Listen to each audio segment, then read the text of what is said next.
cas, merci à tous d'être là pour ce webinaire ce soir. C'est le deuxième webinaire que Moza et Tandems fait en partenariat. Et aujourd'hui, on va s'intéresser à la recherche utilisateur et surtout aux interviews utilisateurs. Pour commencer, un mot sur nous, vos hôtes ce soir. Moi, c'est France, je suis CPO chez Tandems. J'ai été UX/UI designer pendant plus de 3 ans avant ça. Et Tandem, c'est la plateforme de recrutement de testeurs pour tous vos besoins en recherche utilisateur. Et avec moi ce soir, j'ai le plaisir d'accueillir Grégoire, qui est UX Researcher chez Moza, qui est également un des cofondateurs de Fairfaction, pour ceux qui connaissent, et qui fait de la recherche utilisateur depuis plus de 6 ans. Et qui est aujourd'hui donc chez Moza, qui est le collectif de product design pour les startups et les boîtes dans la tech et qui vous accompagne de l'idée jusqu'au launch. Vous avez sous nos noms nos handles sur Twitter si vous voulez nous pinguer dessus. Ce sera avec grand plaisir. Mais assez dit sur nous, on va attaquer le vif du sujet. C'est quoi le programme ce soir? Alors, comme je l'ai indiqué, aujourd'hui, on s'intéresse à une méthode particulière de recherche utilisateur qui est l'interview utilisateur. Donc, nous, notre webinaire, l'idée, c'est vraiment de voir chaque méthode de recherche utilisateur par la pratique. Et ce soir, on s'intéresse à l'interview utilisateur et donc on fera un petit topo au départ sur qu'est-ce que c'est qu'une interview utilisateur, quel type de recherche c'est. Ensuite, on attaquera vraiment le plat de résistance de ce soir, qui est le live interview que l'on fait pour Yann Matify. D'ailleurs, je remercie dès maintenant Yann pour ta présence ce soir et pour t'être porté volontaire pour faire office de client. Et donc, l'idée, ça va être vraiment, on a réellement invité un utilisateur qui est dans la cible du produit de Yann et de faire une interview avec lui sous vos yeux pour qu'on en tire des apprentissages tous ensemble. Et une fois que l'interview sera faite, eh ben, on aura un débrief ensemble.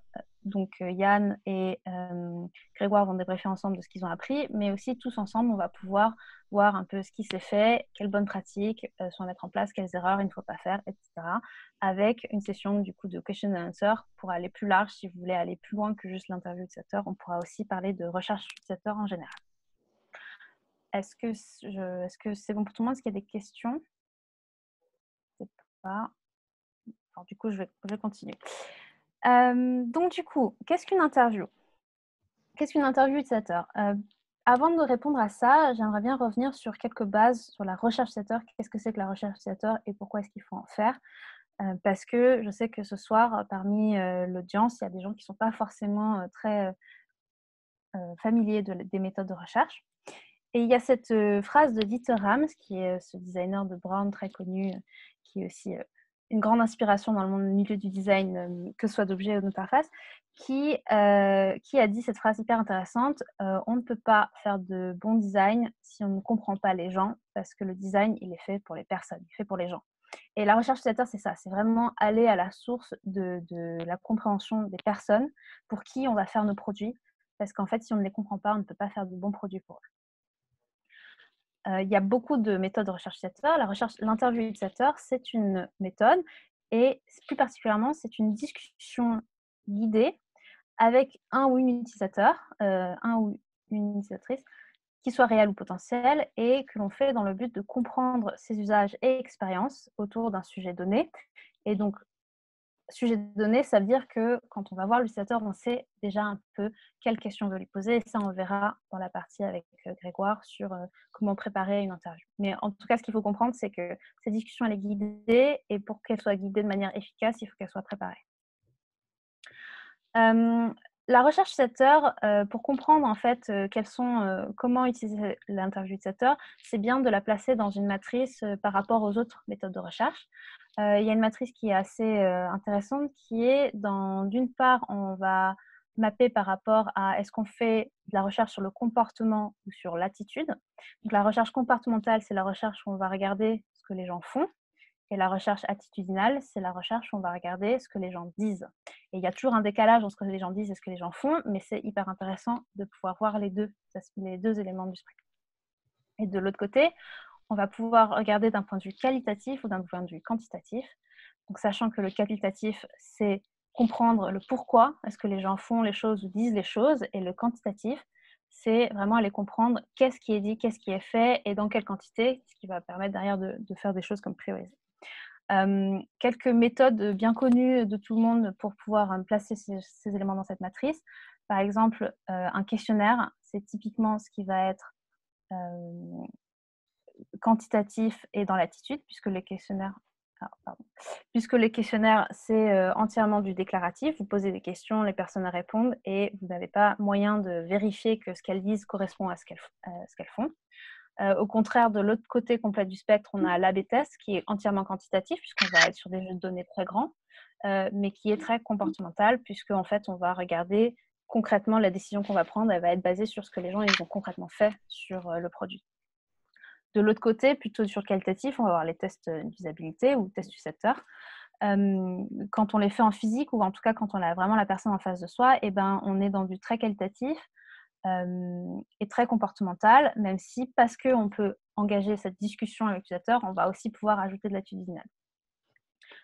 Il existe tout un autre tas de recherches utilisateurs pour lesquelles je ne vais pas faire le détail, mais l'interview utilisateur, celle qui nous intéresse ce soir, elle se passe ici, en bas à gauche, c'est-à-dire que c'est très qualitatif et c'est entièrement dans l'attitude.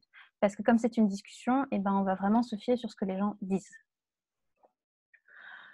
Par rapport à cela, ça veut dire que la recherche utilisateur, l'interview utilisateur, elle a des avantages et des inconvénients.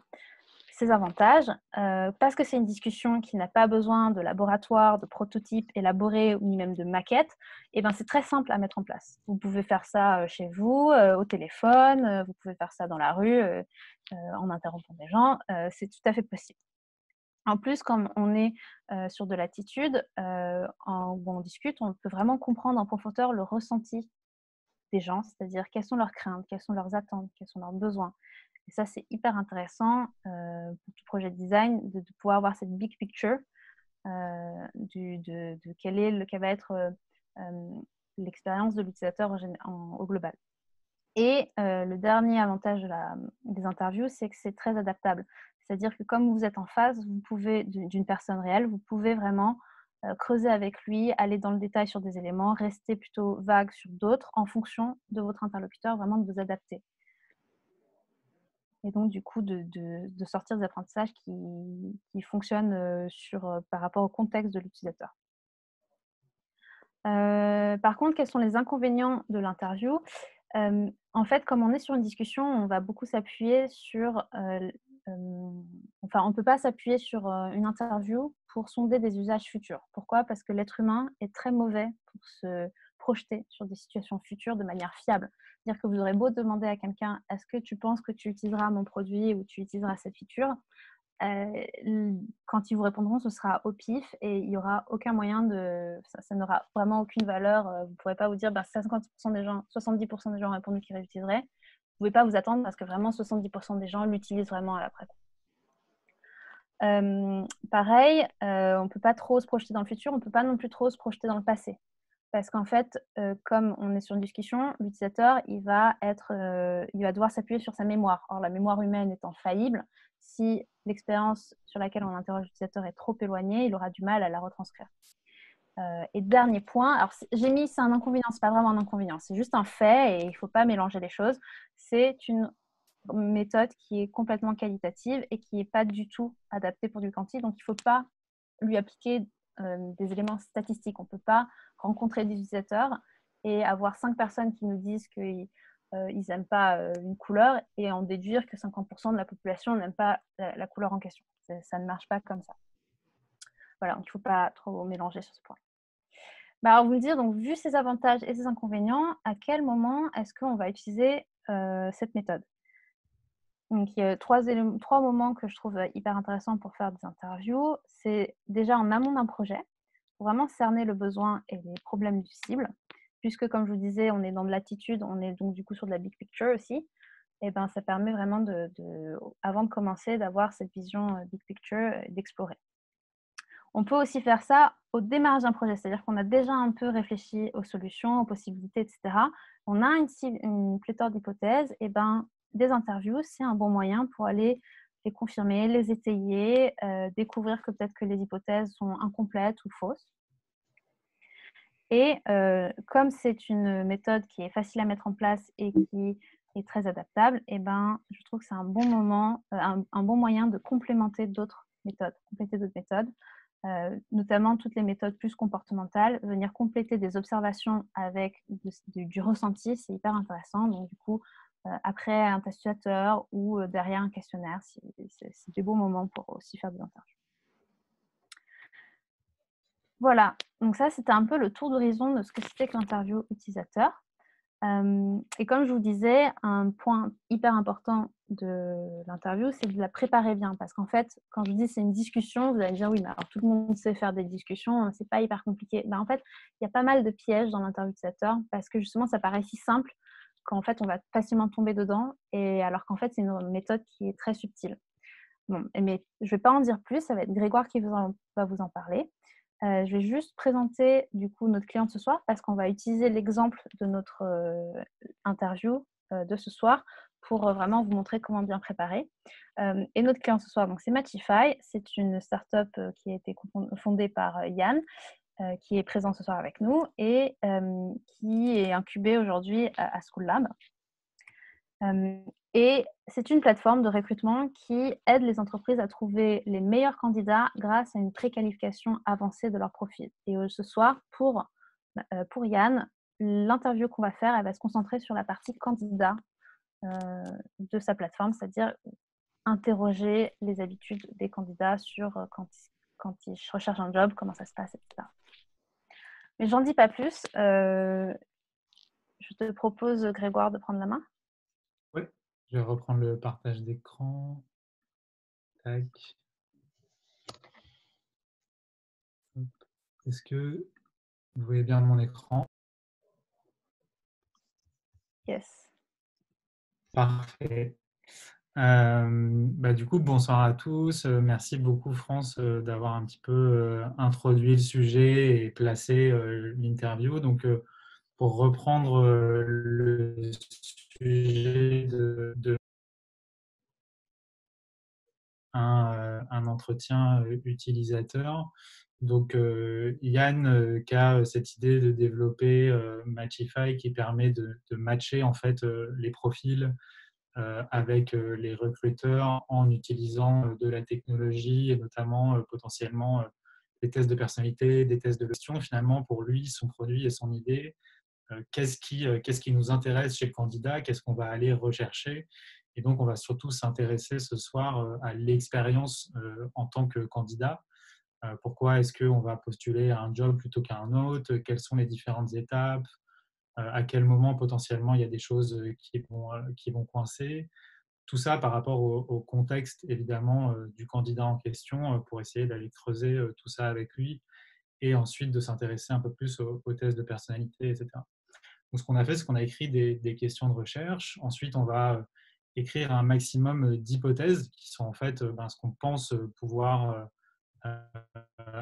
apprendre de la recherche et valider ensuite ces hypothèses par rapport aux insights qu'on aura retirés de notre entretien. Alors, sachant que ce soir, on va en faire qu'un, mais évidemment, dans la vraie vie, c'est quelque chose qu'on va multiplier avec des profils différents à l'intérieur de notre cible pour avoir un maximum de données à la fin et construire nos insights. Donc maintenant, on va s'intéresser à tout ce que vous pouvez faire pour bien préparer vos entretiens, bien les mener ensuite avant de mettre tout ça en pratique avec un utilisateur. Donc, nos 4 conseils pour préparer un entretien. La première chose, ça va être, une fois que vous avez vos questions de recherche, vos hypothèses, d'écrire un guide et non pas un questionnaire. Pourquoi un guide?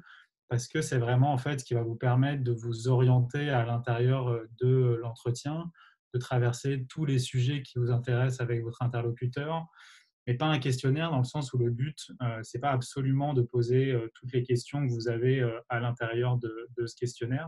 Donc, il faut arriver à l'utiliser plus comme un élément pour naviguer à l'intérieur de votre entretien que vraiment de lister toutes les questions très très précises que vous allez poser. Parce que comme l'a dit France tout à l'heure, l'idée c'est qu'on va pouvoir justement suivre aussi un petit peu le chemin de pensée et les expériences de notre interlocuteur. Donc, il y a un certain nombre d'inconnus en fait par rapport à ce qui va se passer dans l'entretien qui vont être gérés par ce guide. Ce guide, donc, il va effectivement ensuite se dérouler sous forme d'étapes et de questions. On regardera la trame ensuite. Quelques petits conseils pour éviter un certain nombre d'erreurs dans l'écriture du guide. C'est d'éviter le conditionnel. Donc, comme l'a dit France tout à l'heure, en fait, on ne sait pas anticiper nos comportements.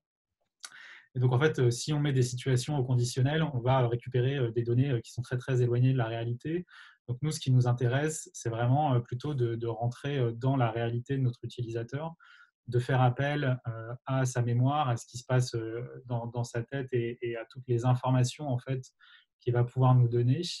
Et donc, pour ça, on va plutôt poser des questions en WWH en anglais ou plutôt en Q en français, qui vont être qui, quoi, comment, pourquoi, à quel moment, etc., pour essayer en fait de permettre au cerveau de notre interlocuteur de se rapprocher au maximum de ce qui s'est vraiment passé et de la réalité, parce qu'en fait notre cerveau, si vous voulez, c'est une sorte de miroir déformant de la réalité de nos actions passées. Donc le but de ces questions, c'est d'essayer de se rapprocher au maximum de la réalité. Donc, il faut aider finalement l'utilisateur à essayer à reconstruire la réalité des faits passés et aussi à en sortir en fait les faits les plus importants parce qu'en fait on se rappelle beaucoup plus facilement de faits qui sont liés à des émotions fortes. Donc, si on prend un exemple, par exemple, vous avez probablement oublié ce que vous avez mangé il y a 4 jours. Par contre, vous savez sûrement tous où est-ce que vous étiez le jour du 11 septembre. Alors là, évidemment, on parle d'émotions très fortes et très banales. Mais voilà, l'idée de ces questions aussi, ça va être finalement de faire appel à un certain nombre d'émotions passées de notre interlocuteur pour l'aider à revenir sur des faits et à connecter les points qui vont nous ramener vers ces faits-là. C'est pour ça qu'on va essayer de faire appel au maximum à des exemples, à des situations concrètes et à creuser ces exemples plutôt que de creuser des pensées, des probabilités, des éléments voilà, qui sont uniquement conditionnels ou trop flous. Et la dernière chose qui peut paraître un peu contre-intuitive, parce qu'on dit toujours qu'il faut demander du feedback, essayer de trouver des moyens d'avoir du feedback dans son produit, etc. Tout ça, c'est très bien, mais par contre, ce n'est pas du tout l'endroit pour faire ça, en fait, l'interview utilisateur, parce que justement, c'est le moment où vous allez pouvoir creuser des expériences plutôt que de demander des feedbacks. Et globalement, le problème, en fait, si vous demandez des feedbacks sur votre idée, sur votre solution, sur un prototype, si c'est un entretien plus évaluatif, c'est qu'on va voir en général deux possibilités. Soit les feedbacks vont plutôt ressembler à des pansements en fait, que vous allez pouvoir mettre sur la solution parce que votre interlocuteur ne connaît pas vos objectifs, il ne connaît pas votre complexité, il n'est pas designer non plus, donc en fait, il n'a pas d'idée précise des solutions qui peuvent être mises en place par rapport au problème en question. Ou soit carrément vous donner des mauvaises solutions, tout simplement parce qu'il va vous dire ce que vous avez envie d'écouter. Ça, c'est quelque chose qui s'est répété très très souvent dans des scénarios de recherche. Il y a une histoire assez connue du Walkman de Sony. Donc, pour ceux qui étaient adolescents dans les années 2000, c'était la grande époque des Walkman et ensuite des mini-disques. Et une histoire assez connue, donc Sony avait sorti un Walkman, un mini-disque noir qui fonctionnait plutôt bien parce que c'était une nouvelle technologie, etc. Et ils ont voulu sortir une nouvelle version un peu plus sportive, un peu plus énergique, un peu plus pop. Donc c'était un Walkman jaune.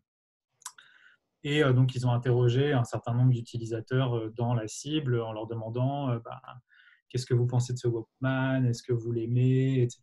Et tout le monde leur a dit c'est super, jaune, c'est plus énergique, ça fait plus référence au sport, c'est un peu plus pop, etc. Donc, ils se sont dit c'est sûrement une super idée, etc. Et en fait, il y a quelqu'un dans l'équipe de Sony qui a proposé ensuite d'offrir un Walkman à chaque personne qui participait aux interviews. Donc, ils avaient la possibilité entre le jaune et le noir. Et en fait, il se trouve que toutes les personnes ont pris un Walkman noir à la fin. Alors qu'elles avaient passé 1 heure à dire que jaune, c'était super. Alors, il y a plein d'erreurs qu'ils ont fait à l'intérieur, globalement, parce qu'en fait, les questions étaient mal posées. Les personnes, finalement, leur disaient que ce qu'ils avaient envie d'entendre, etc. Mais globalement, le point à retenir, c'est que c'est beaucoup plus intéressant de s'intéresser aux expériences plutôt que de demander du feedback sur un produit, parce que ça introduit des biais qui sont beaucoup trop importants par rapport à ce qu'on va apprendre. Donc, une fois qu'on a ça en tête, on va écrire notre guide avec un certain nombre d'étapes. La première étape, c'est, alors ça, vous n'êtes pas obligé de l'écrire dans le guide, même si parfois ça peut vous aider voilà, à pas l'oublier, mais c'est toujours commencer par un petit small talk avec l'utilisateur, de le mettre à l'aise, voilà, de rentrer dans un moment qui est vraiment un moment de partage. Ce n'est pas forcément quelque chose auquel on a l'habitude, parce que répondre à des questions pendant 30, 45 minutes, une heure, ce n'est pas quelque chose qu'on fait très souvent. Donc voilà, c'est vraiment de mettre tout le monde à l'aise pour pouvoir commencer l'entretien. Ensuite, d'introduire le sujet, d'essayer de le faire de manière très large, pas complexifier les choses, pas donner trop d'indications sur ce que vous attendez de la personne. En fait, si vous lui donnez des indications sur ce que vous attendez de la personne, vous commencez justement à introduire un certain nombre de biais dans ce que lui va avoir envie de vous dire par rapport au sujet et à vos attentes. Donc, il ne faut pas lui expliquer votre produit. Idéalement, ne lui dites même pas que c'est un test, par exemple, si c'est un test d'utilisabilité.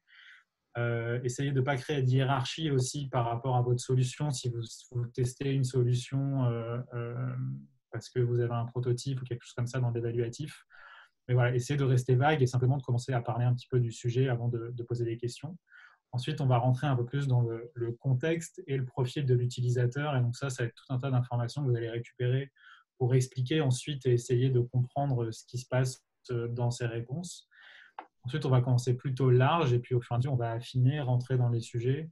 Moi, ce que je vous conseille, dans la mesure du possible, c'est d'essayer de garder un tout petit peu de temps à la fin pour potentiellement revenir sur un sujet où vous pensez que vous n'avez pas assez creusé, vous aimeriez clarifier, etc. Et ensuite, vous allez pouvoir conclure, remercier le participant. Et donc, ce soir, c'est ce qu'on va faire. Donc, on a une vingtaine de minutes, donc on ne pourra pas tout faire vraiment dans le détail, mais on va suivre cette trame-là pour arriver à récupérer des données qui ont de la valeur pour Yann. Ensuite, la deuxième chose, c'est anticiper au maximum les différents pièges à l'intérieur de l'entretien.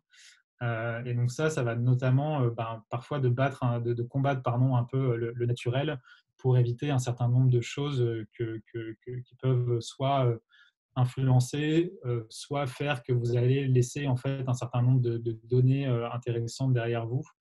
Donc voilà, faut essayer de surtout ne pas pitcher votre produit. C'est pas du tout le moment de le faire. La deuxième chose, c'est de ne pas oublier de clarifier quand vous avez un doute. Même si parfois vous allez devoir reposer la même question une deuxième, une troisième fois ou trouver d'autres manières de poser la question parce que vous voyez bien que la personne ne vous a pas tout dit ou que vous n'avez pas très bien compris, notamment parfois sur des sujets techniques ou des choses que vous ne connaissez pas. Il ne faut surtout pas avoir honte ou penser qu'on n'a pas le temps ou qu'on n'a pas besoin de poser ces questions-là. C'est le moment de le faire et si vous ne le faites pas, vous allez souvent le regretter au moment où vous allez analyser les données en vous disant mince, cet élément-là finalement n'est pas très clair et je ne peux pas en faire grand-chose. Laissez des silences, en fait, laissez des respirations pour que votre interlocuteur ait le temps de clarifier aussi lui ses pensées, de faire appel à sa mémoire en fait, donc de connecter tous les petits points qui vont lui permettre de revenir sur une expérience passée. Et la dernière chose, c'est surtout ne paniquez pas si vous posez une mauvaise question ou si vous êtes un peu perdu dans votre guide, etc. Vous êtes le seul à le savoir. Donc, le guide, il sert à ça aussi, à retomber un petit peu sur vos pieds si la discussion est en train de partir dans un sens qui est moins intéressant pour vous. Mais voilà, vous avez toujours le temps d'y revenir ou de le faire pendant l'interview d'après. La troisième chose, c'est l'attitude à adopter, donc d'être le plus ouvert possible et à la fois le plus neutre possible, donc de ne pas partager vos émotions. Alors la première chose, c'est ce que j'ai écrit comme l'empathie pratique. Parce que parfois, l'empathie, ça peut sembler un peu trop flou ou théorique par rapport à la manière en fait, dont ça doit être vécu pour récupérer des données. La première chose, c'est vraiment de laisser de côté vos intuitions. Donc ça, vous l'avez mis dans les hypothèses. Maintenant, le but, c'est de vous intéresser à votre utilisateur et d'accepter surtout ses motivations, ses raisons, de ne pas être dans le jugement en fait, de ce qu'il va vous dire et de pourquoi finalement il le fait, mais au contraire d'essayer d'aller creuser les choses. Alors pour faire ça, évidemment, l'idée c'est d'être le plus abordable possible, le plus accueillant, de ne pas faire peser une sorte de pression sur la personne à qui vous allez parler et que vous allez écouter. D'essayer de mener la conversation de la main la plus légère possible, notamment si vous êtes avec quelqu'un qui est très très bavard et qui part un peu dans tous les sens. En fait, vous allez avoir envie de remettre un petit peu la conversation sur les rails, mais il faut arriver à le faire sans le faire sentir à votre interlocuteur, parce que sinon, il va peut-être être un peu plus sur la défensive, vous allez rentrer dans une forme de contradiction qui ne va pas vous aider à récupérer des données. Et la dernière chose, c'est de rester le plus neutre possible. Donc, ni d'être sur un ton défensif ou des formulations de questions voilà, qui peuvent paraître un peu défensives, mais pas non plus en fait, de rentrer dans une forme de complicité pardon, où vous allez aller confirmer ce que vous dit votre interlocuteur, mais voilà, de le laisser lui revenir sur ses expériences et ses pensées de manière la plus neutre possible. Donc, notamment dans le langage que vous utilisez pour avoir une écoute active, parce que vous allez être principalement en train d'écouter. Essayez plutôt de dire je comprends, de dire ça suffit parfois, plutôt que de dire je suis d'accord ou ah bah oui, moi aussi je pense pareil, etc. Voilà, essayez de rester le plus neutre possible dans ces expressions-là. Pareil dans votre attitude corporelle, si vous avez la chance, alors pour l'instant, pour les 6 derniers mois, ce n'est pas trop le cas, mais si vous avez la chance de pouvoir être avec la personne, asseyez-vous à côté d'elle, déjà jamais en face d'elle, et essayez d'avoir un langage corporel avec les bras ouverts, pas croiser les jambes, pas froncer les sourcils, etc. Pas laisser finalement transparaître vos émotions. Et donc, c'est un petit peu ça le personnage dans lequel il faut rentrer.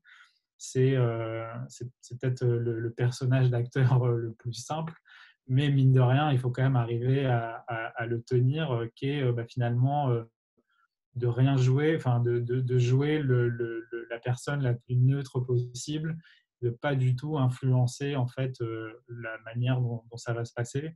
Et donc, vous pouvez aussi changer un peu votre naturel. Si vous êtes très très extraverti, essayez de l'être un peu moins.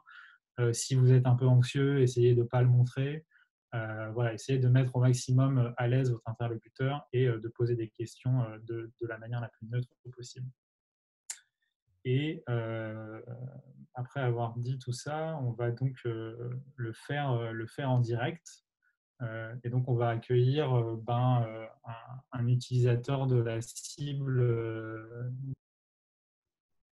qui…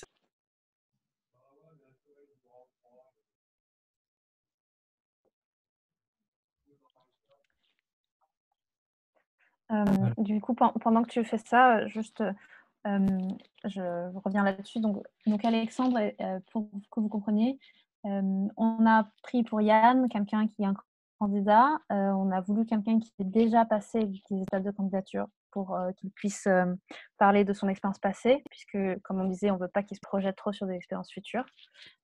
Et c'est donc un jeune diplômé qui a décroché son premier job il y a moins de 5 mois. En tant que product owner et qui avait fait des candidatures diverses et variées avant. Voilà, je te laisse reprendre la main, Grégoire. Alors, je vais admettre Alexandre. Bonsoir Alexandre, est-ce que tu m'entends?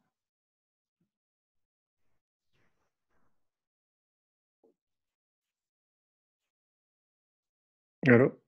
Ouais. Bonjour Eva, Bonjour Alexandre, comment ça va? ça va et toi? Bah écoute, super, super. Ta journée de confinement s'est bien passée? Écoute, ça va, oui, oui, très tranquillement. Tu bosses de la maison? Ouais, ouais. Top. Pas de souci pour faire du télétravail. Yes. Du coup, merci beaucoup de prendre un peu le temps d'avoir cette discussion avec moi. Juste avant qu'on démarre, est-ce que tu es OK pour qu'on enregistre l'entretien? Donc, Ouais, moi, ça me permettra de revenir un petit peu sur ce qu'on s'est dit une fois que je veux analyser tout ça, si j'ai oublié un peu des choses. ok, pas de souci. Top. Donc, en fait, l'idée ce soir, c'est qu'on discute un peu de tes expériences en tant que candidat et ton parcours. Donc, notamment, comment tu es arrivé à ton dernier job et tout ce que tu as pu faire en tant que candidat. Est-ce que tu peux m'en dire un petit peu plus aujourd'hui sur ce que tu fais dans ton job actuel? Ouais, aujourd'hui, donc, je suis product owner chez donc CPOS, qui est une agence fintech. Donc, on développe des produits digitaux pour les acteurs de la finance. Et donc, je m'occupe d'une équipe de développeurs et d'UX et de designers on s'occupe de l'interface chargé d'affaires pour BPI France. Et donc, Ok, c'est s'occuper de l'interface que verra la personne qui accorde ou non un prêt euh, à une entreprise, ok, top. de prêt à BPI France. Et, et du coup, c'est ton premier job en tant que product owner? Exactement, ouais. Tac. Premier de l'entreprise. Ça se passe bien? Ça va, c'est sportif, mais ça se passe bien. Ok. Et avant ça, tu avais eu d'autres expériences pro? Avant ça, j'avais fait plusieurs stages. Donc, je suis sorti d'école de commerce en début 2020, après un stage de fin d'études chez BPI France aussi, Ok, en investissement. Donc, j'étais dans un fonds d'investissement qui s'occupait des grosses startups, qui s'occupait donc, par exemple de Mano Mano, Back Market, ok, des startups de cette envergure, on va dire. Et avant cela, j'ai fait un stage aussi en Inde chez Techstars, qui est un accélérateur de startups américain. ah ouais, Euh, et avant cela, j'étais en Transaction Services chez KPMG, mhm, donc le département qui s'occupe des audits d'acquisition dans le cadre de fusion-acquisition. Et avant cela encore, mais ça c'était il y a bien longtemps, j'étais chez Maison Kaiser, donc la chaîne de pâtisserie et boulangerie au Mexique, où ok, là j'étais au siège et je m'occupais de problématiques d'achat chez eux. Voilà. et du coup, comment est-ce que tu as trouvé ce job chez CPOS? Alors, c'est une amie de mon école qui m'en a parlé d'abord. Donc que je connaissais, que j'avais revu une fois en soirée et qui m'avait beaucoup parlé de son travail chez Cipios. Et du coup, ça m'était toujours resté en tête. Et quand il a fallu que je cherche un travail, finalement, j'ai décidé de les recontacter après avoir entendu parler par encore d'autres sources que de l'entreprise Cipios. Ok. Et tu avais postulé à d'autres jobs à ce moment-là quand tu as trouvé pour CPOS? Ouais, ouais, j'avais postulé à d'autres jobs, effectivement. Plus financier, plus d'analyse financière. Ok, Et, et finalement et aussi dans start-up un petit peu, mais plutôt en analyse financière et finalement j'ai été, séduit par Cipios. ok. Et c'est des procédures de candidature que tu avais fait par quel moyen en général? Généralement, les candidatures que j'ai faites se sont faites par contact que j'avais dans les entreprises, que ce soit chez Cipios, dans les startups ou en analyse financière. Globalement, je passais par des personnes qui étaient dans l'entreprise. Et que je connaissais soit via mon réseau personnel, soit le réseau de l'école, ou alors même des personnes que je contactais sur LinkedIn directement et, et que j'essayais de nouer un contact avec eux et de leur demander comment était leur travail et essayer de voir si je pouvais postuler après grâce à eux. Ok. Mais généralement par contact, ouais. Et donc, si on s'intéresse un peu plus au processus de candidature de CPOS, Ouais. une fois que tu as été mis en contact, etc., comment est-ce que ça s'est passé? C'était quoi un petit peu les étapes? Ça a été, enfin, d'abord, ça a été assez différent de ce que j'avais vécu dans les autres process. Ok, Là, ça a été déjà extrêmement rapide. En un peu plus de 10 jours, j'avais ma réponse. J'avais passé 4 entretiens et j'avais ma réponse au bout de 10 jours, un peu plus de 10 jours. Donc c'était extrêmement rapide. Ça a été extrêmement bienveillant, je trouve. Donc Ça, c'est 2 points qui fait que ça a changé pas mal par rapport aux autres process que j'ai vu passer et donc comment ça s'est passé? J'ai eu un premier call, peu de qualification. On a parlé de moi rapidement et de l'entreprise et des responsabilités que j'aurais pendant le travail. Et donc ça, c'était vraiment un premier appel pour, vérifier que, l'entreprise et le poste étaient en adéquation avec ce que je voulais et que, mes compétences répondaient à peu près, aux besoins du poste. Et ensuite, du coup, j'ai eu 3 entretiens, qui duraient en moyenne une bonne heure et demie. Heu et là, c'était des entretiens plus, tournés sur le produit, ma connaissance du secteur financier, mes expériences, précédentes, et voir si, comment je réagissais pour une simulation commerciale ou face à un exercice de réflexion, ouais. Ok. Donc, tu m'as parlé de la bienveillance. Est-ce qu'il y a d'autres choses qui t'ont marqué dans ce processus de candidature et d'entretien? Ouais, j'ai trouvé que c'était, heu, que l'entreprise voulait vraiment, que ce soit donnant-donnant, que c'était pas moi qui étais en demande, mais qu'eux, ils étaient aussi là pour me donner des choses, et pour que j'apprenne avec eux et ils voulaient vraiment que si j'allais chez eux, ce soit pour apprendre et que ce soit pour, progresser avec eux et pour que j'atteigne mes objectifs personnels, et ça, je trouve que c'était un entretien qui était vraiment plus, dans les 2 sens, quoi. Moi, je voulais, venir, mais eux, ils voulaient aussi que je vienne, et on sentait qu'on pouvait s'apporter mutuellement des choses et ça, c'était aussi un autre point qui était, très satisfaisant pour les entretiens. Ok. Et est-ce que tu peux me donner des exemples un peu tu vois, cette bienveillance et cet Ouais, esprit donnant-donnant bien dans sûr. ce que tu fais? Alors, bah, un exemple, c'est maintenant que je suis de l'autre côté de la barrière, on tend à s'étendre, et à grandir. Du coup, on cherche à recruter et la première chose que l'équipe de recrutement nous dit si on veut faire passer les CV, c'est nous poser la question: «Est-ce que ça va aider, mon ami ou la personne que je recommande?» C'est D'accord. la 1re chose qu'il faut se demander. Ensuite, enfin, après, donc, en tant que candidat, une des questions qu'on me posait, c'était, «Où est-ce que tu te vois dans 5 ans? Et est-ce que tu as une liste et quelle est la liste des choses que tu as besoin d'apprendre, pour atteindre cet objectif?» Donc personnellement, c'était, monter une entreprise et donc du coup, ils m'ont demandé de faire, une liste des choses, qu'il fallait que j'apprenne.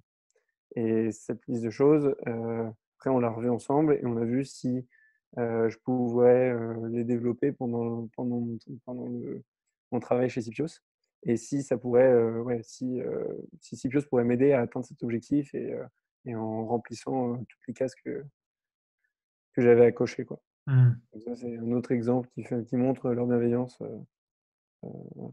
Et puis après un autre exemple encore, après chaque entretien, j'avais un call de débrief pour savoir comment ça s'était passé et directement après, pas directement, forcément pas dans l'heure, Mmh. mais dans la journée qui suivait, j'avais un retour, avec, mes points améliorés et les points positifs. Donc ça, c'est quelque chose qui est hyper valorisant parce que ça aide, même si on n'est pas pris, et que j'ai des amis qui ont postulé et qui n'ont pas forcément, qui sont pas allés forcément au bout du process. Même si on n'est pas pris ou même si on décide d'arrêter, c'est quand même hyper important d'avoir un retour et d'avoir, ouais, des axes d'amélioration parce que quand on est candidat, on ne se rend pas forcément compte, de ce qu'on donne en entretien et la seule chose qu'on a, c'est un oui ou un non. Du coup, Mmh. on tend à simplifier et voir les choses de façon très manichéenne. Dire, Mmh. oui, ah bah, ça veut dire que j'ai été bon et non, ah bah, ça veut dire que j'étais pas bon et avoir un retour comme ça, c'est hyper précieux, quoi. Et du coup, ce retour, ils l'ont fait à quel moment, précisément? Il le faisait après, mes entretiens. Donc j'ai eu trois entretiens, assez poussés et après chaque entretien, j'avais un retour. D'accord, Le dernier étant une offre, de CDI. Donc c'était OK. Bon bon retour. retour. Et ça, ils l'avaient fait après le 1er, call que tu avais fait avec eux, un peu plus, Non, après le premier call, non, le 1er call, c'était vraiment un échange, une discussion, c'était moins pas un peu moins un entretien. Donc, Mmh. c'est le premier call, non, quand même pas. Et ce premier call, l'échange, il portait sur quoi? Ce premier call, l'échange, il portait sur ma personnalité, mes expériences précédentes et vérifier ma compréhension du poste, vérifier que j'avais bien, avant de postuler, je m'étais bien renseigné sur le poste et que je savais dans quoi je m'embarquais si je continuais le process. Pour Mmh. vérifier que du coup, on ne perd pas de temps pendant un entretien long et voilà, ouais, un entretien qui soit un peu plus long. Euh, ouais, c'est juste ça pour vérifier qu'on ne perd pas de temps, quoi. Tu te rappelles des questions, plus sur ta personnalité justement, pendant ce 1er call? Euh, On m'avait demandé par exemple, donc je pense que, nous CPS a des valeurs assez fortes, et ils ont essayé de voir si je répondais, si j'avais ces valeurs en moi, et les questions tournaient un peu autour de ça. Donc, il y a beaucoup autour de l'entrepreneuriat. Ça tournait beaucoup autour de l'entrepreneuriat, donc par rapport à mes expériences précédentes, en quoi j'avais eu une âme d'entrepreneur entre guillemets, heu, pour, ouais, pour mes expériences, enfin dans mes expériences. Donc, l'entrepreneuriat, après, pas mal autour de l'esprit d'équipe, pragmatisme, heu et donc essayer, voilà, ils me demandaient en quoi j'avais fait, heu, preuve de pragmatisme, par exemple, et ils choisissaient une expérience en particulier. D'accord. Voilà, c'était un exemple. Après, j'ai pas toutes les questions en tête, j'avoue, je me Mmh. souviens plus exactement. Et Mmh. et avant de faire, ce premier entretien, qu'est-ce que Scipios, savait de toi et de ton profil? Je pense que Céleste, alors avant de faire le premier entretien, je pense qu'Antoine, donc c'est le recruteur, avait parlé à Céleste, donc la personne qui m'avait parlé de Mmh. Scipios, et donc ils connaissaient, donc ils avaient mon CV et puis ils ont dû discuter, heu vu que j'avais été recommandé, je sais pas. J'avoue que je sais pas exactement. OK. Et si on oublie un petit peu, Scipios et qu'on parle de soit de tes autres expériences ou soit d'autres candidatures, est-ce que, Heu, il y a des candidatures, qui ont été peut-être moins positives ou des événements, tu vois, d'autres process de candidature de boîtes, qui t'ont marqué? Ouais, j'en ai, un, tout trouvé. Enfin j'en ai, ouais 2, mais bon, c'était, moi j'ai fini mon stage de fin d'études en mars Ouais. et j'avais déjà commencé, certains entretiens, dans des cabinets, Mmh. et donc j'avais fait, 4 entretiens, j'étais arrivé au dernier, et à ce moment-là, le confinement est arrivé. Donc j'ai plus de nouvelles de l'entreprise après avoir passé donc le dernier entretien. J'ai plus de nouvelles de l'entreprise pendant, 5 semaines, malgré mes relances. Bon et au bout de 5 semaines, ils m'ont dit qu'ils me prenaient pas et qu'ils gelaient les recrutements. Donc ça, typiquement, c'est une très mauvaise expérience. Heu, Pourquoi? Parce que je m'étais beaucoup donné pour, ces entretiens. Je m'étais, vraiment, impliqué et tout ce que j'ai eu, c'est, au bout de 5 semaines et 5 ou 6 relances, c'était un appel d'1 minute 30, où ils m'ont dit: «Non, vous êtes pas pris, ciao». Donc OK. ça a été c'était une très mauvaise expérience, effectivement. Et tu saurais me dire un peu tu vois, les émotions, que tu avais à ce moment-là, C'est, bah, de la frustration et de l'incompréhension, en fait. Mmh. C'est de l'incompréhension parce que, on se demande pourquoi ils ne l'ont pas dit avant. Enfin, Mmh. pourquoi ils ont attendu tant de temps, pourquoi ils m'ont juste pas répondu, sachant que ça leur coûte pas grand-chose. C'est un mail, c'est un appel d'1 minute 30, ça voilà, c'est quand même rien, quoi. Ou alors juste, enfin, voilà, me dire que je suis pas pris même par mail, c'est quand même mieux que ne pas donner de réponse du tout. Donc Mmh. c'est un peu de l'incompréhension, surtout que j'avais bien réussi mes entretiens et cetera. Et puis, donc de l'incompréhension et puis de la frustration, ouais, c'est de d'avoir beaucoup donné et de n'avoir rien en retour, quoi. Mmh. Et même si c'est pas un poste et qu'ils me disaient non parce que j'ai pas été bon, bah, très bien, why not? Mais j'estime que,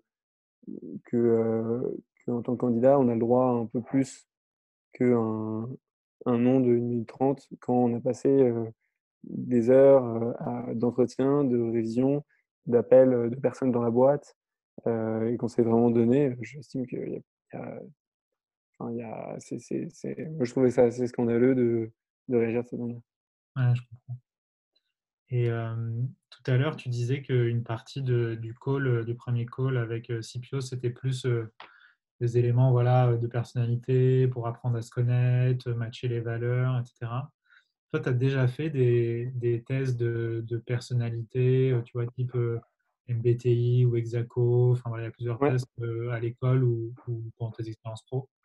ouais, j'ai fait le MBTI il y a longtemps maintenant, mais j'ai refait la version gratuite là, sur 16 personnalités. Je sais pas si tu Ok, connais, tu l'as mais refait oui, oui, j'ai déjà fait. à quelle occasion?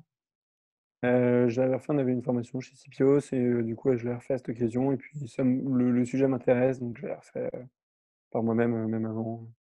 Il y avait Ok. 2 ans, 2 ans auparavant.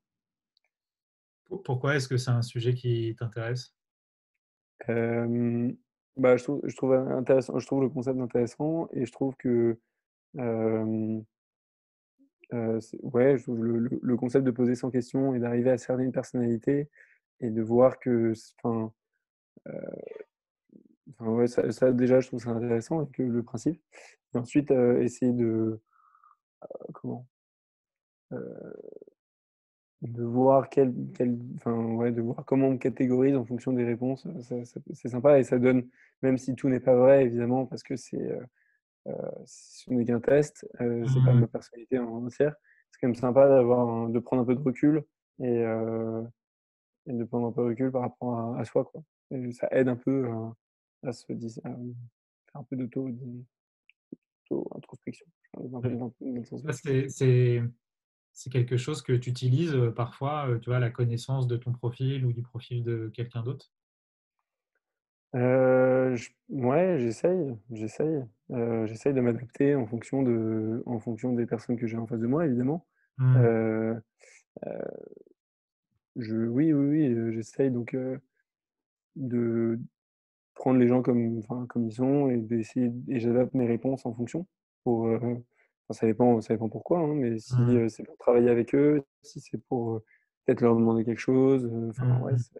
mais j'essaie de prendre ça en compte, ouais. Tu te rappelles, d'une occasion, tu vois, au travail ou avec même quelqu'un dans la vie courante, où justement tu as utilisé un peu cette connaissance de la personnalité, la Oui, tienne? enfin, alors c'est un exemple très trivial, hein, Mmh. par exemple, j'ai besoin d'une réponse d'architecte développeur, et du coup, je sais que eux, si je veux avoir une réponse, bon, alors c'est vrai avec tout le monde, mais je pense que spécifiquement eux, il faut que je tourne il faut que je les fasse rire, et il faut que j'aborde mon sujet d'une façon un peu, gamifiée, quoi.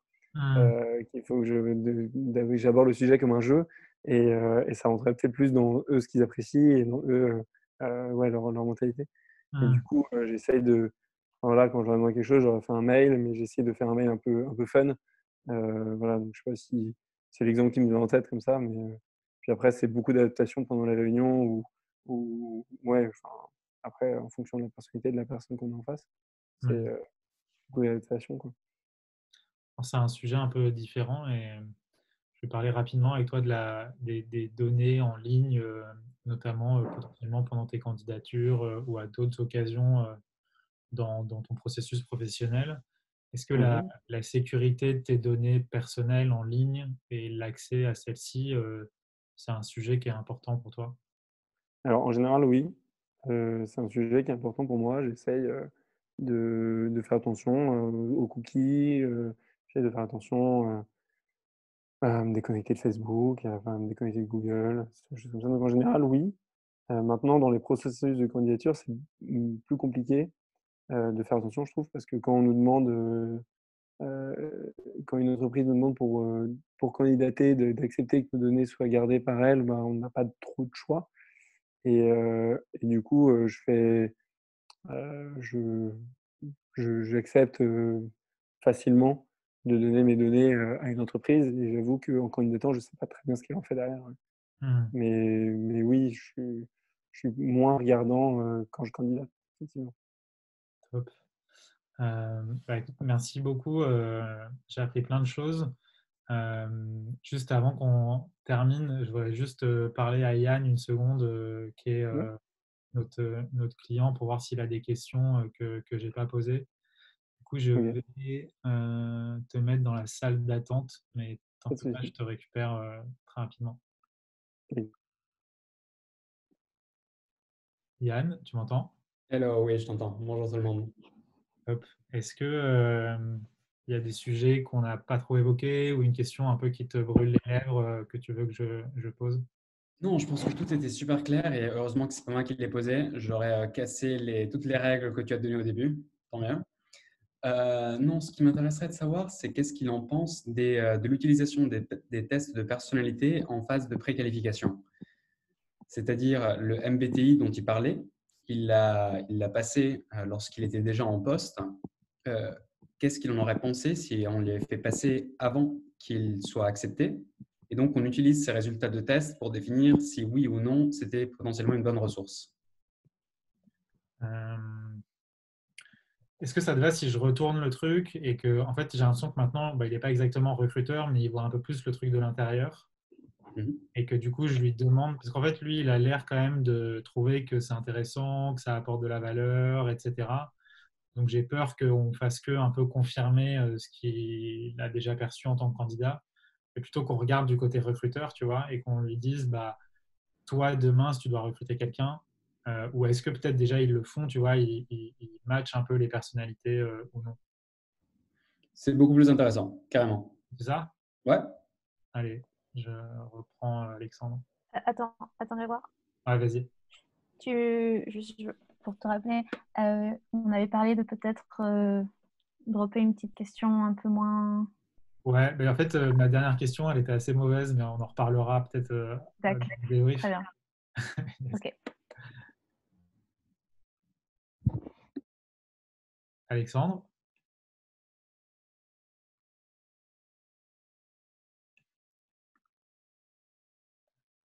tu m'entends ou pas? Ouais, Ok, j'entends. super. Bah, écoute, il y a juste un dernier point sur lequel je voulais revenir avec toi, plus sur le côté test de personnalité. Donc, tu m'as expliqué un peu comment, je dirais que toi, c'était un sujet qui t'intéressait, que tu pouvais l'utiliser avec les développeurs pour essayer de fonctionner un petit peu comme eux. Est-ce que c'est quelque chose, est-ce que la personnalité, c'est quelque chose que CPO utilise aujourd'hui dans la décision de recrutement ou non? Euh, personnalité au sens MBTI, du coup. De manière Euh, générale, non pas forcément au sens MBTI, plutôt de se dire, bah voilà, c'est quelqu'un qui a tel. oui, je pense que oui. Je pense que CPO nous engage euh, pour nos compétences, mais aussi pour, ouais, pour notre personnalité. Ouais. Euh, ok, et notre personnalité, est-ce qu'on on est empathique? Est-ce qu'on est, ce qu'ils appellent people smart? Est-ce qu'on arrive à comprendre un peu les autres? Est-ce qu'on arrive à faire preuve d'esprit d'équipe? Est-ce qu'on a des valeurs un peu entrepreneuriales, comme je le disais avant? Hmm. Ça, ouais, ça fait partie d'une personnalité. Et je pense que oui, oui, on regarde. C'est quelque chose que CPO se regarde. Et toi, en tant que recruteur, tu regarderais ça? Je pense, ouais. Après, ça dépend, évidemment, ça dépend du poste. Ça dépend du poste de personne. Il y a des postes Hmm. qui ont besoin d'une personnalité forte. Il y a d'autres postes où un peu moins. Mais, mais un poste de représentation, il faut que, à mon avis, la personnalité joue énormément. Mais donc, il y a des postes plus ou moins, mais en général, oui, je pense. Ok. Et dernière chose, si c'est dans un processus d'entretien, euh, qu'est-ce que tu penses de la qualité des données de personnalité que tu peux récupérer? Dans un processus d'entretien, Je pense que c'est très difficile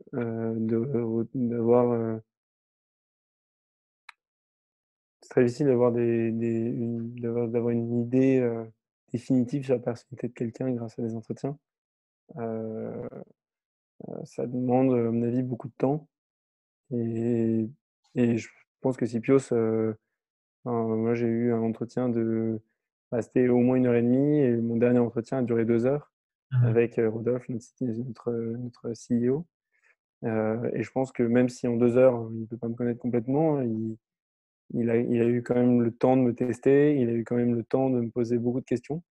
Et il a pu, à mon avis, ils ont pu, les trois du coup recruteurs ont pu euh, un peu plus cerner ma personnalité parce qu'ils ont pris le temps et parce qu'ils sont vraiment intéressés à mes expériences passées. Top. Mais je pense qu'en général, c'est dur. Parfait. Bah écoute, merci beaucoup. Il est presque 20h, donc on va en rester là. Mais en tout cas, ce qui est sûr, c'est qu'on a appris énormément de choses avec Yann. Et donc ça, ça va permettre à Yann de mieux comprendre un petit peu comment fonctionnent les candidats et à faire un meilleur produit derrière. Donc merci beaucoup du temps que tu as partagé avec nous. Avec plaisir. Avec plaisir. Merci beaucoup. Du coup, je vais récupérer Yann. Et évidemment, tu peux rester, hein, Alexandre, si ça t'intéresse Ok, ouais, carrément. etc. Donc là, je vais rester. Cool. Merci beaucoup en tout cas. Yes, merci à toi.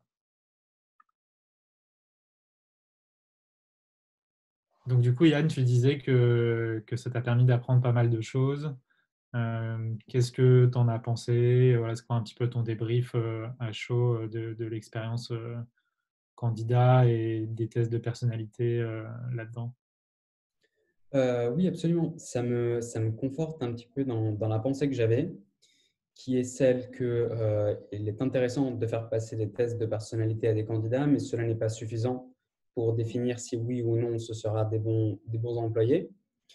Il faut qu'ils soient accompagnés d'une approche un peu plus au détail, on va dire, de passer plus de temps, comme le disait Alexandre, avec la future ressource.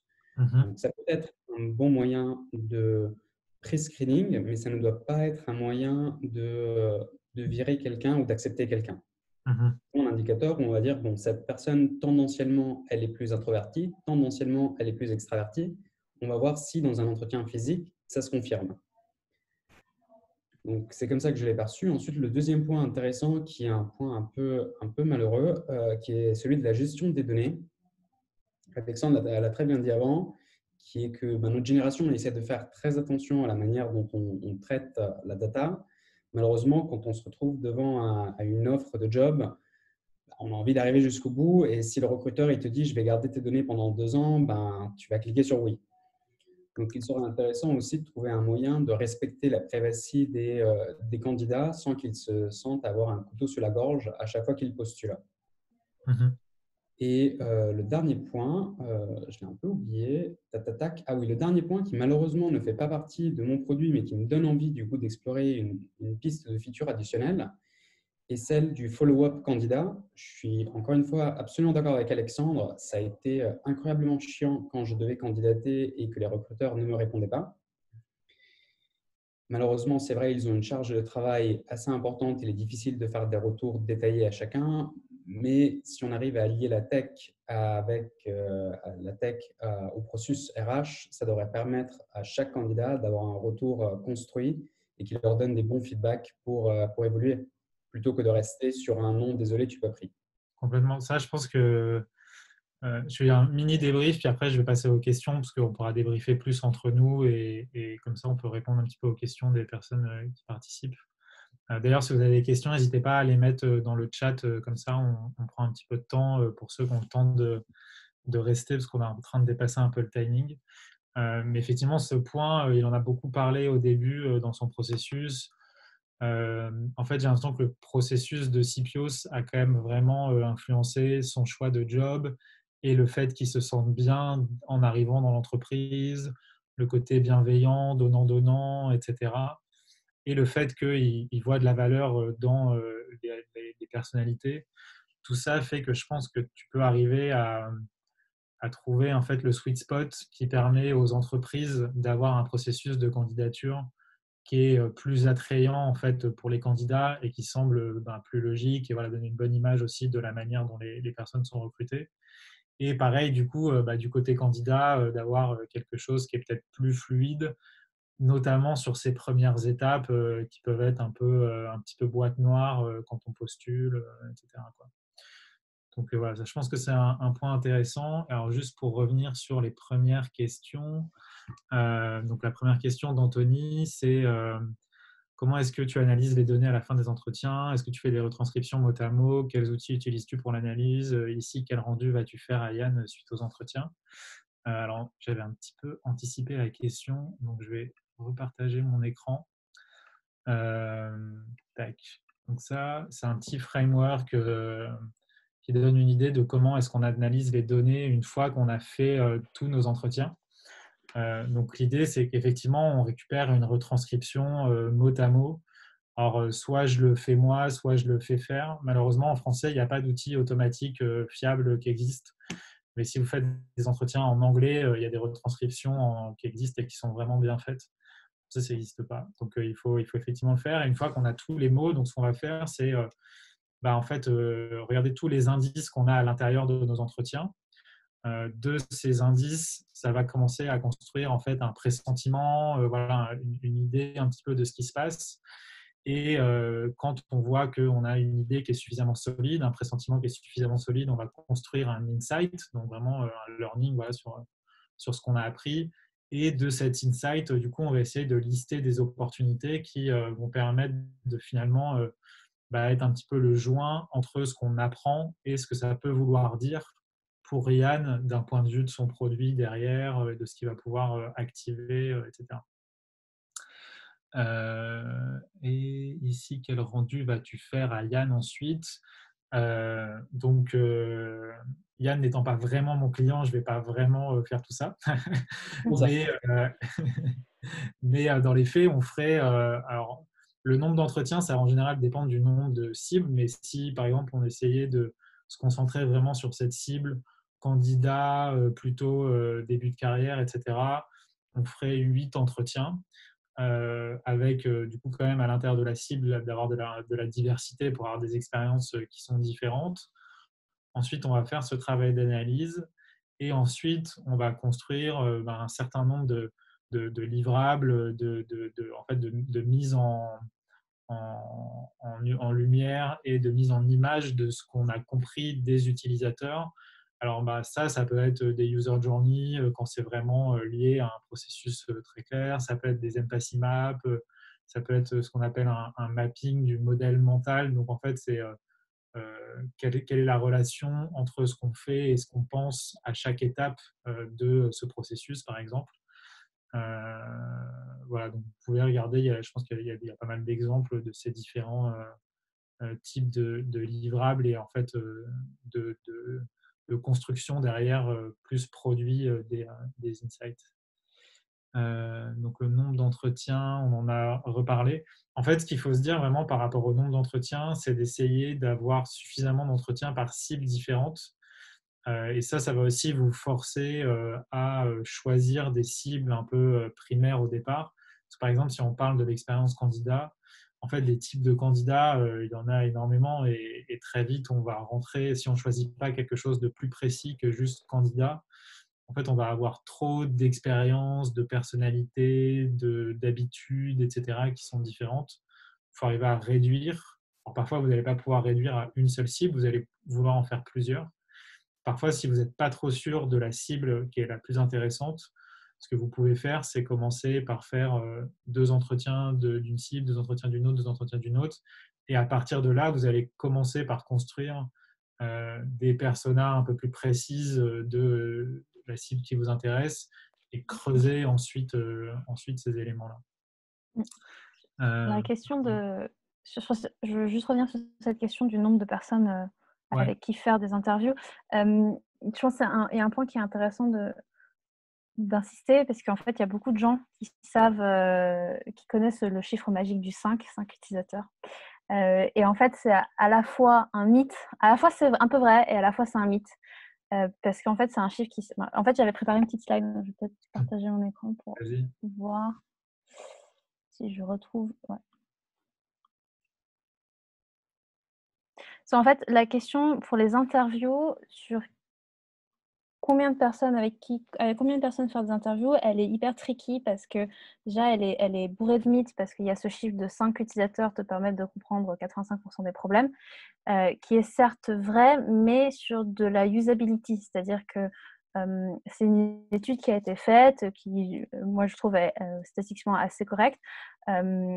Quand on veut tester des interfaces et vérifier ce qui ne va pas dans une interface, effectivement, au bout de 5 personnes, on peut espérer avoir trouvé le maximum. En fait, ce n'est pas tant qu'il faut s'arrêter à 5 personnes, c'est qu'à partir de 5, on a un ROI, temps utilisé à passer à faire des entretiens et informations récupérées, qui est correct. Et on peut ne pas investir plus.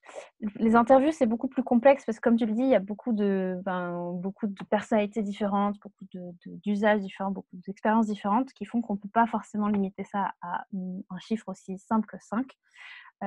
Et en fait, il y a beaucoup de papiers qui ont été écrits un peu dans tous les sens et les chiffres qu'ils proposent, ça va de 8 à 40. C'est très, très différent en fonction des cas. Et en fait, c'est ça, c'est que ça dépend vraiment de votre cas. Et donc, je trouve que ton conseil de dire commencer avec quelques-uns et continuer pour affiner, c'est très intéressant, surtout qu'en fait, ce qui est important dans du qualitatif, dans les gens dans l'académique, quand ils font du qualitatif, ce qu'ils mesurent, c'est en fait un niveau de saturation d'information.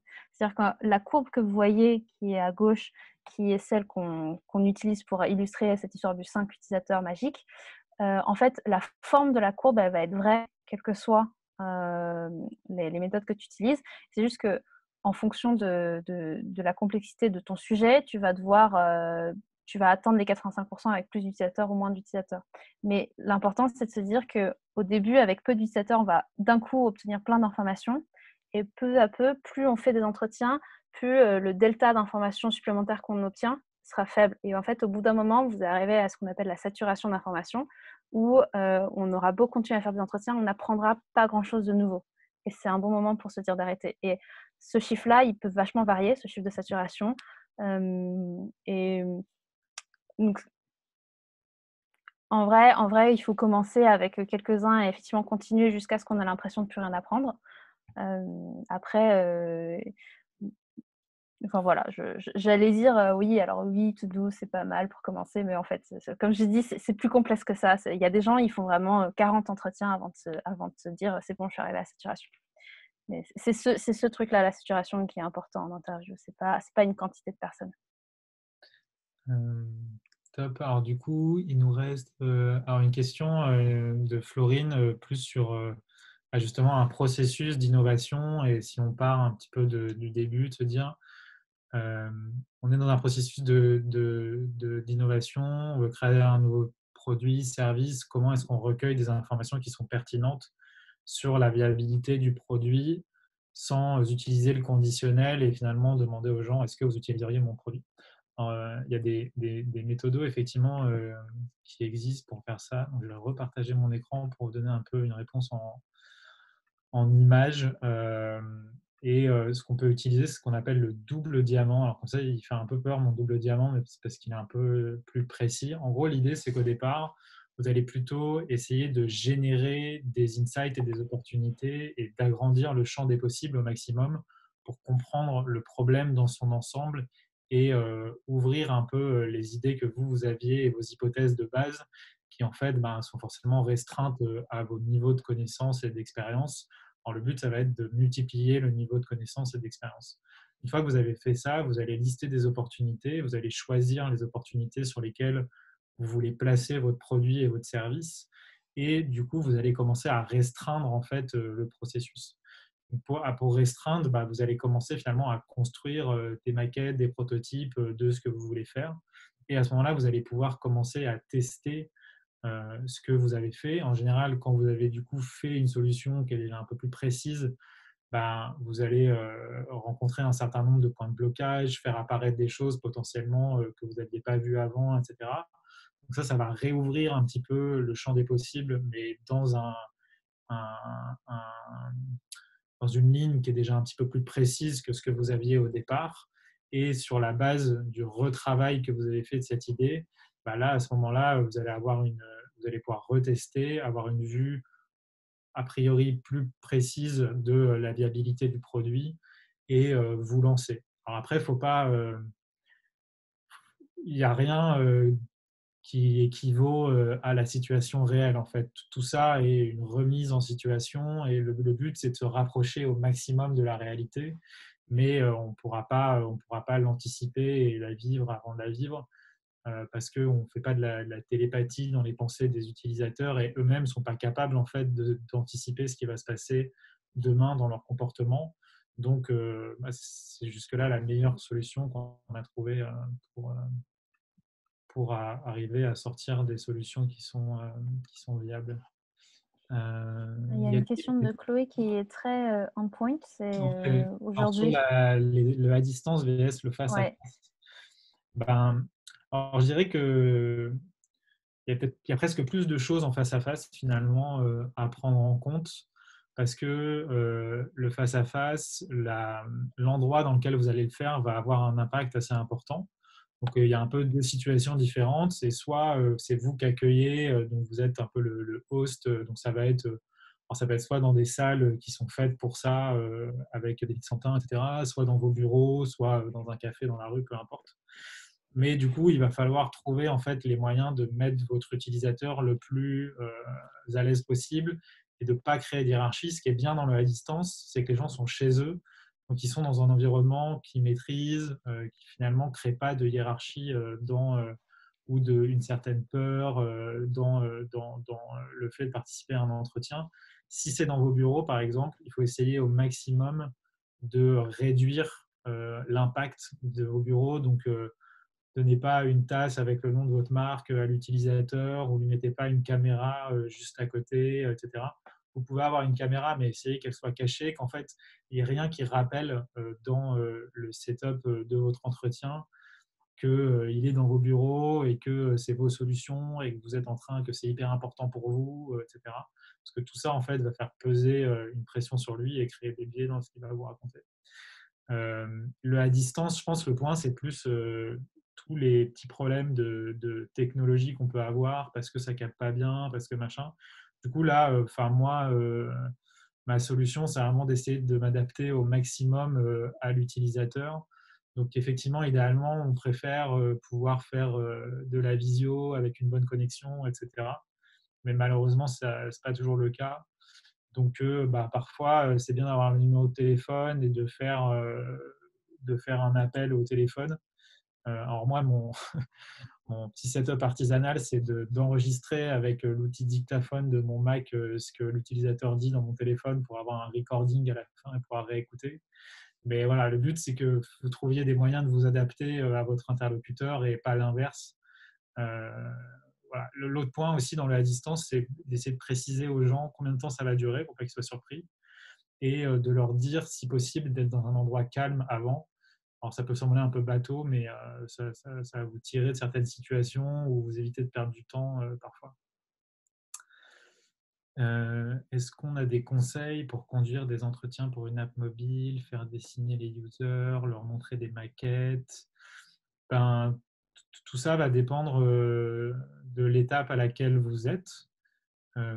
Donc, si vous êtes très très early stage comme Yann avec Matchify, du coup ça va être plutôt exploratoire. Si vous êtes un peu plus avancé, effectivement vous pouvez faire de l'évaluatif. Après vous pouvez faire les deux aussi, hein. C'est tout à fait possible de faire 30 minutes d'exploratoire et au bout de 30 minutes de dire du coup j'ai une expérience que je veux vous montrer et de regarder comment les personnes interagissent.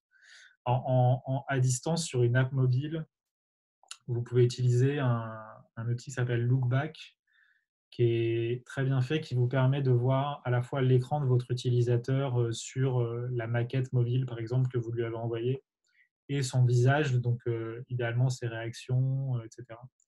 Et alors là, pareil, l'évaluatif, le but, c'est vraiment d'être au maximum dans l'observation et de laisser l'utilisateur naviguer en lui donnant potentiellement un ou deux scénarios.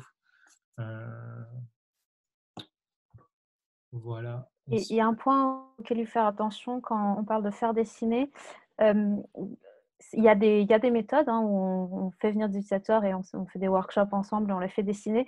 Il y a une complexité dans le fait de faire dessiner un utilisateur si la personne n'est pas prévenue que c'est un workshop et qu'on va travailler ça ensemble. Les gens, ils ne sont pas toujours à l'aise avec l'idée de dessiner. Même si, en fait, dessiner un écran de téléphone, c'est un rectangle avec 3 ronds dedans, voire 3 rectangles dedans.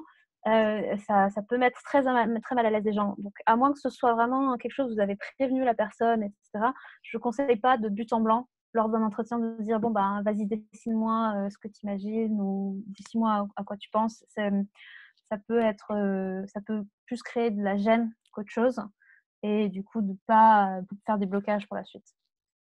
Voilà. Est-ce qu'il y a...